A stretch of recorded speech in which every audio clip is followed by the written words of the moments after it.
Walter Schumann. I have a mundane question. You spoke about the quality of our attention being diminished, and yet you also spoke about your job being immensely difficult because of the volume. As someone who is 80 and going on, and the audience here seems to be close to me, I see a lot of Q-tips. How can we resolve this? Because as one of my friends said in great books, I only want to read the great books because I don't have enough time to read trash.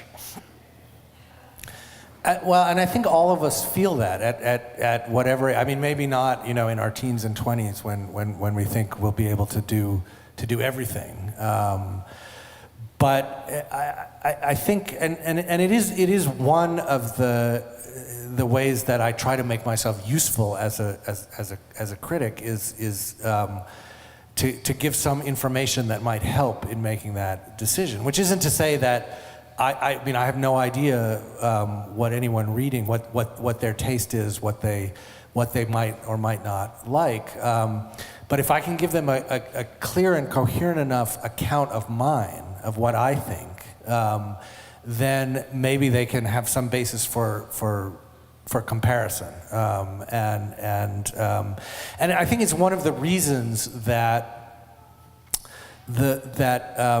critics remain, and that individual critics remain important even at a time of sort of the aggregation of critical opinion and the proliferation of all different kinds of amateur and professional criticism, because it seems especially important given the abundance of stuff that's competing for our attention, that we have people with us in a way as we're kind of navigating this forest who we can trust. I think that for me, as a reader of criticism, I look for trustworthy voices, for minds whose thinking is interesting and illuminating to me. Because I think otherwise, if you do it in two, if you see, this movie got a 78 on Rotten Tomatoes, and that movie got an 84,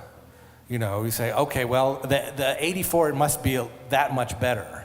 But of course it doesn't, those numbers are not really going to tell you anything about how that's going to make you feel. But if you have, whether it's a friend or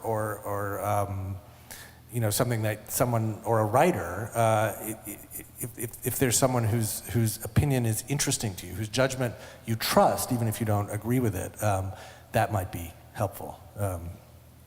So that's my little plea. Just please, subscribe to the New York Times. And, I might just jump in with some advice.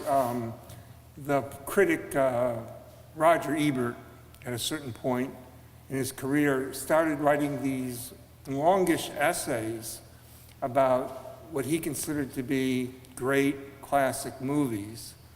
And these have been collected in books. I think one is called The Great Movies, and maybe More Great Movies. I think the fourth volume of The Great Movies has just been published, but you can also find them they're archived at the Roger Ebert site.